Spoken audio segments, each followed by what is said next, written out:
Yo, this is Mario from shockingfit.com. I'm here at Kuala Lumpur in Malaysia at the Pavilion Mall. It's one of the most famous places here in Kuala Lumpur. The weather is actually pretty hot and it's very close to the equator, and it's something I'm not really used to.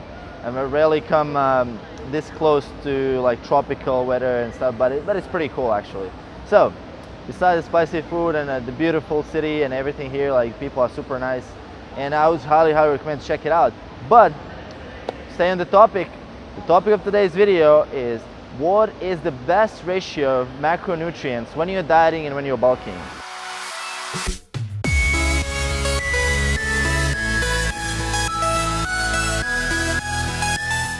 So this is a question I've been asked a lot, and people always come to me and they ask, okay, so I'm bulking, what should my macros be like? What is my ratio? Is 40, 40, 20 good? Is like 20, 30, like 50 good? What is the best ratio out there for these two phases?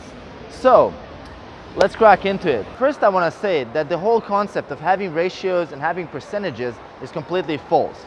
So a lot of people will just message me and they'll send me like a question asking me, so what percentage of your calories comes from protein, what percentage comes from fat, what percentage comes from carbs? That's really not something I can truthfully answer, because even if I tell them, they will, if they apply the same ratio as me, it's gonna be completely false for their body type, for their intake, for their physiology and whatever. So it just doesn't work like that. And here's the reason why it doesn't work. So first, let's break it down for each macro. So let's take protein.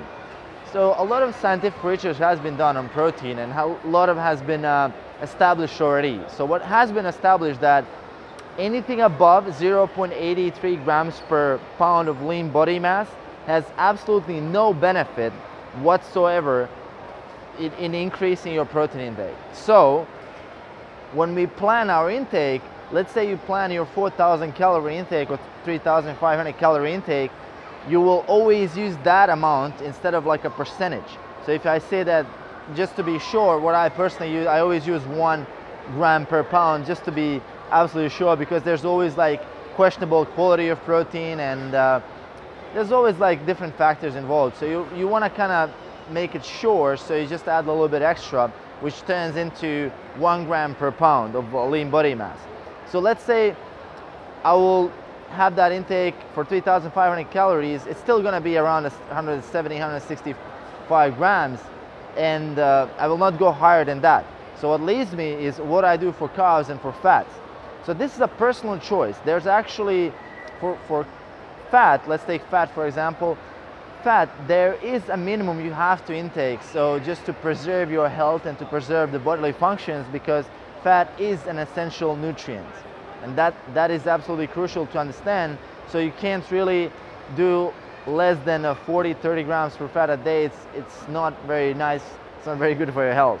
So for fat, what I personally do, since I have a high intake when I'm bulking, I'm gonna try to go up to like 0.7 grams per pound, just because it's a bit easier to get that fat in there when you're bulking. But it's easier to get those calories because the fat calories are 9 per gram, while for carbs, if you put everything into carbs, it's gonna be a shit ton of carbs, so you're gonna have to eat a lot of that, while I prefer to eat a little bit more fat to make it easier for myself to get that intake, and just to make the diet a little bit more flexible. So for fat, my recommendation is sticking to somewhere around 0.6 to 0.7 grams per pound of body mass, because it just makes a little bit more sense to add a little bit extra fat in there, because it really doesn't make much of a difference unless you actually tested it on yourself and have proof that you don't respond to a higher fat intake. What I found for myself, when I did increase that fat intake, my hormone levels went a little bit higher, my testosterone went a little bit up.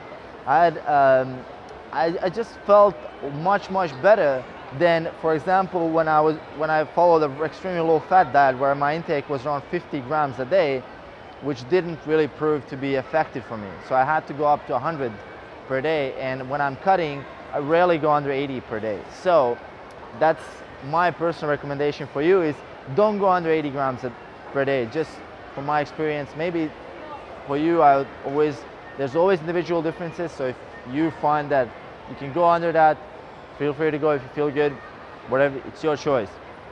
So the final ingredient we have is carbohydrates. So there's two approaches here. So a lot of people will go with high fat. That means that they need to eat less carbs. But what I personally do is once I establish my fat and protein, I put everything else into carbs. So that sometimes will mean that I'm eating around 500 grams of carbs a day, which might sound crazy to a lot of you, but it actually is very effective, and I feel that I'm full of energy. My overall performance, not just in the gym but in life, has increased because the glucose is the main fuel for the brain, and when you eat that high of carbs, you feel extremely powerful and energetic at all times, because you have to split that throughout the day because it's such a high amount that you can't really just have it in like 2-3 meals. It has to be split around. And then what the beauty of that is that you can actually fit a lot of let's call it not so clean foods in the diet. That's why when I'm bulking, I will use the ratio like 70 to 80% of clean food, and the final like 20 to 30% will come from like quote unquote bad food, you know, just the food that most people consider unhealthy.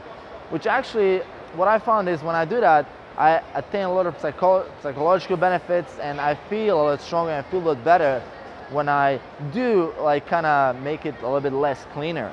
For some people, I will always say they prefer absolute clean diets. They prefer absolutely stick to the only healthy food. I tried it. I mean, it's not bad. You can stick to a routine, but I found this to be much more flexible. So flexibility is always a factor that you have to account when you're creating your diet. So the final thing is, for carbs, just do whatever have you left from the fat and protein. And generally, it's very hard to say that how well you're going to respond to carbs, because I'm making this video, then it's going to be viewed by hundreds and thousands of people, and it's hard for me to say just do this because this is the best way, because there's really no best way, and you can't really know how you respond to carbs until you try it. And don't just try it for a week or two. You actually have to try it for 3-4 weeks before you actually make a decision. A lot of people will just, okay, I increase my carbs, I feel a little bit like overwhelmed, my stomach is a little bit bloated, all that shit, but actually you need to give it time for the body to adjust. You can't just overnight like blast yourself with like 3 times of your regular carb intake and assume that everything is going to be okay. It's just not work. It just doesn't work like that. The body doesn't respond to extreme sudden changes. So take it step by step and gradually increase that carb intake. And the beauty of this, what I found is that your body begins to tolerate more and more of carbohydrate intake. And generally what happens is that your metabolism also increases with the increase of lean body mass as you bulk, plus as you intake a little bit extra carbs. That means that you can actually build up your metabolism to handle a very high amount of calories without gaining any fat. So for me, that's, for example, right now, at 3,000 calories, I'm somewhere between maintaining and losing fat, which is absolutely insane. And it allows me the flexibility to actually be able to do whatever I want. And even when I want to get lean down, I just need to drop to like 2,800 and I'm already beginning to lean down, which is a lot of food still, and I never feel any hunger, and I can keep my performance in the gym because I have such a high calorie intake. So there's always a factor of training your metabolism to handle a little bit extra calories. And I found that carbs are much more efficient at that than having a high fat intake. And yeah, that's what I would add to this video. Just the final thing would be to consider your fiber intake. A lot of people will kind of screw up the fiber intake. They will have the proper protein intake. They will handle all the carbs and fats, but they don't consider the fact that you do need, if you're bulking or if you're cutting, you still need a very high intake of fiber to make sure that your digestive system is operating properly, and to make sure that all those nutrients that you're intaking get processed properly, and that you don't end up with some health issues, which usually arise from lack of fiber, from lack of vegetables, lack of fruits. And what I would recommend is don't go under 30 grams of fiber a day. Go up to as 50 grams a day. I mean, on some days, just stay between that range, between 30 and 50, and you're gonna be fine. A lot of my fiber comes from stuff like oats, brown rice, vegetables, a shit ton of vegetables, fruits. And generally, you wanna just make sure to maintain your intake between 30 and 50 grams, you're gonna be okay. So that's that's what I have, like pure raw, like what I personally do. There's a lot of different opinions of what you should intake per each macro, and you're gonna probably find a billion other answers on Google, but this is what has worked for me. It has worked for, I would say, like almost 100 clients by now. This exact tactic has worked because it's slightly based in science and the other part is based in personal experience. That's why it makes it a really good approach to have when you're trying to base your decisions, when you're trying to set up your bulking or your cutting diet. In generally, that's all what I had for you guys today. I'm still here in Kuala Lumpur in Malaysia. I'm in some huge mall, looks absolutely gorgeous, and a lot of temptations around me with like like really nice Malaysian food, which is a little bit too spicy for my taste, but I would definitely recommend you guys to check this place out. I'm gonna put in some extra footage from around here so you guys can check that out at the end of the video. I like to put these when I travel. It's always add some extra footage to the video to make it like a little bit more interesting and add some nice music there. So stick to the end, you're gonna love it. And as always, make sure to subscribe to the YouTube channel below. If you like the video, make sure to like the damn video. Leave a comment below if you have your own personal recommendations for what has worked for you. I would love to hear that, because I believe that we can always learn from best from experience, and I feel like a lot of people have already experimented with this a lot, so I feel like I can learn also from that, and the more data, the better the decisions. So thanks for watching the video again. As always, keep in touch, more videos coming soon. Peace.